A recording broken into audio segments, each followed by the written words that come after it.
that claim and let's just talk about it, because there's a lot of things that I listen to from people all over the world that I disagree with, but there's some tidbits of information that they put out there that's absolutely ironclad. So let's talk about this stuff. Enjoy the video. Let me ask you, in your view, is it fair to say and to boil this all down where if you say that the narcissistic, murderous, lying, psychopathic politicians, they're not really the problem.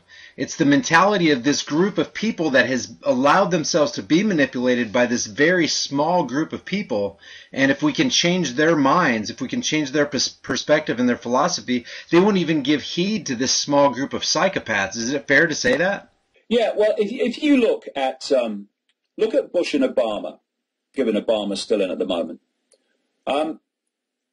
during the Bush administration, you quite clearly had a group, not even much of it, even in the background, on public display, a lot of it, which were called the neocons or neoconservatives. They were the people behind the Project for the New American Century document, which said we want this to happen, and they came to power with the Bush administration, and what happened? It happened. And it's continuing to happen under Obama. Referring to 9/11 there. Yeah, exactly. Referring to 9/11 on the PNAC document, is that true? Yeah, I'm referring to 9/11, where they said in this document to justify and get basically public support for all these regime change wars that we won, we need a new Pearl Harbor. And of course, 9 months after they came to power, 1 year to the month after that document was published, they had their new Pearl Harbor, indeed what Bush called the Pearl Harbor of the 21st century. And as a result of that, they've been able to justify a so-called war on terror, which is actually just a war of terror, and to go into these list of countries that document contained. But the neocons have an equivalent in the Democratic Party, which I call the democons. It includes people like Zbigniew Brzezinski, etc. The Clintons are in there, George Soros, these sort of people. And they are the neocon organizers and handlers of the president in the Democratic Party. The key thing is that if you go to the next level, or the next depth of this structure, the neocons and the democons answer to the same master, the same force. Thus, whoever's in power, be it a Democrat president or a Republican president, that force is always in power. And it's that force that's driving the agenda. And that's why for all the record-breaking number of times that Obama used the word change in the run-up to his first election, he's just been business as usual. And it's that force, that network behind the two parties, same happens in Britain, that people need to focus upon, because they're quite happy with people fighting over whether it will be this puppet or that puppet, because that focus means that people are actually accepting that if they vote for that puppet as opposed to that puppet, the outcome will be different. Once you realize this other network controlling both exists and what its agenda is, suddenly you realize it doesn't matter which one you vote for, because the agenda of the hidden hand is always going to be played out through the president.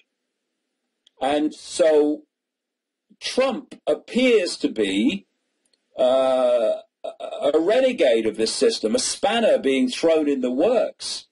And what this is doing is attracting a lot of people that think, hey, this is a way for a different politics that's outside this control system politics that we've become used to and have become, the normalcy. The normalcy that you had alluded to earlier. It's their way to break out of their normalcy.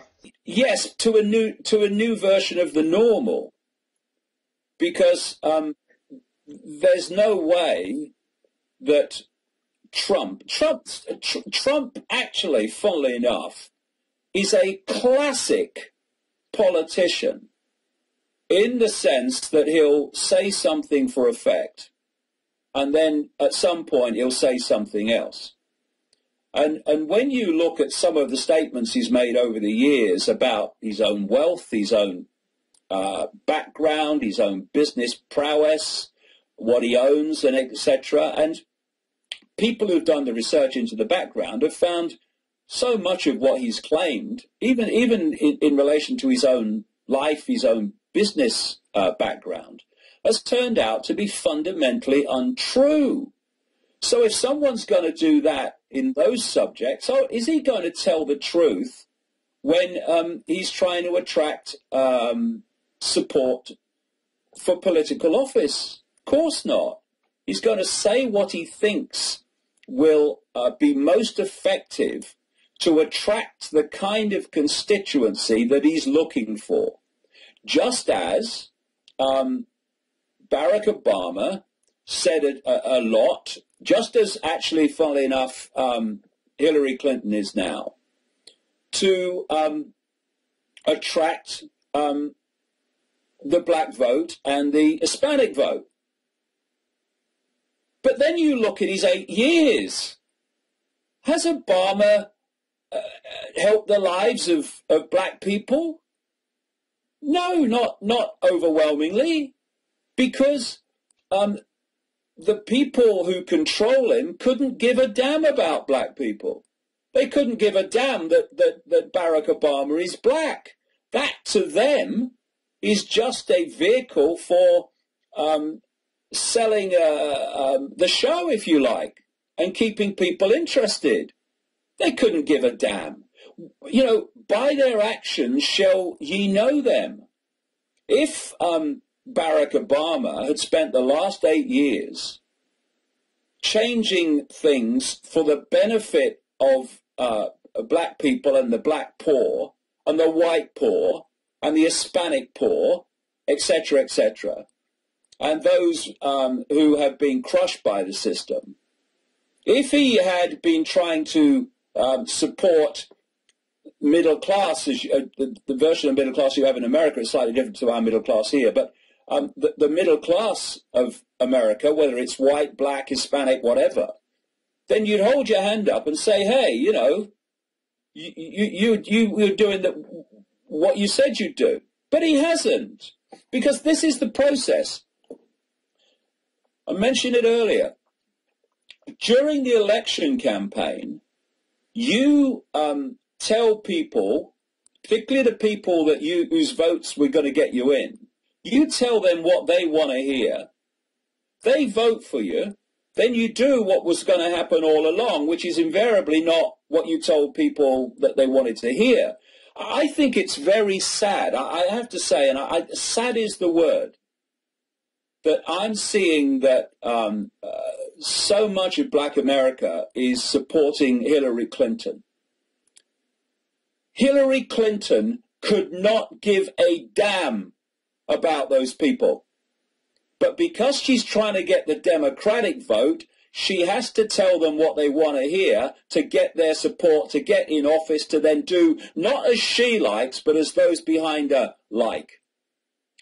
And I would call Hillary Clinton evil, except that I would expect to be sued for defamation of character by evil. I've been tracking this lady and her background now for 25 years.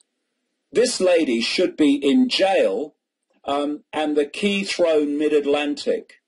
Instead, she is running for office and is very possibly going to be the next president of the United States if she can keep at bay all that there is to come out about her.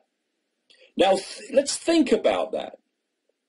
We have someone who is so monumentally pure, undiluted evil for what she's done over decades, who, while the Clintons, including her husband, were so-called fighting the Bushes and the other party, the Republicans. They've always been close friends, business associates, and fellow drug runners in places like the MENA scandal and in Arkansas when the Clintons were, Bill Clinton was governor and she was big in the biggest law firm that was so corrupt it's breathtaking. You look at all the background of Clinton, you look at all the stuff with the Benghazi emails, all the lies, and yet she is not in jail, yet, we can always hope. She is not on trial, ditto. She's running for president with a very good chance of victory. Now, you tell me, people, that a system that is so stitched up that a criminal of her global historic magnitude can be running for president instead of running around the exercise yard in a top security prison, and yet, that same system would allow Donald Trump to get this far if he was unacceptable to that system. Not in my reality. That's all I can say. Not in my reality. Let me just change kind of the tenor of this, but kind of stay on the thing that you were talking about as far as elections. In 2008 and 2012, there was a guy who ran for the presidency named Ron Paul. Now, I had personally met Ron Paul and had a couple of discussions with him. He was operating under the Republican platform, but he was clearly a libertarian who was coming out against the Federal Reserve and all the government indiscretions. As a matter of fact, he had a little placard on his desk in Congress that said, "Don't steal, the government hates competition." So he was always putting a spotlight on government. What's your take on Ron Paul? Well, how do you feel about him and what his ideology was? Well, you look at Ron Paul, who was coming from more the Republican perspective, and you look at Bernie Sanders, who's coming from more the Democrat perspective. And in many ways, they're similar in this way. They are saying things that are demonstrably true about the banking system, about the inequity of the system, about the corruption of the system. And on that level, round of applause. But of course, there are other things that they say. I mean, Bernie Sanders buys the global warming lie and what have you. And there are things that about both that I would disagree with. But at least they were highlighting, in terms of Bernie Sanders, is highlighting some things that are, like I say, are demonstrably true. And Sanders has stood up and said some good things over the years since the economic crash of 2008 with regard to the banks, with regard to corporations and the extraordinarily small levels of tax, if any, that they pay when the struggling people have to pay taxation or they get prosecuted. But of course, anyone who is saying anything that is exposing the system in any way, and both of them are in their various ways, is not going to be allowed to get anywhere near office. I mean, if I had to choose between Hillary Clinton and Bernie Sanders, I'd take Bernie Sanders because he's saying far more things that I agree with in terms of the banking system and inequity of wealth distribution than Clinton would ever do, because she represents absolutely everything that is expressing itself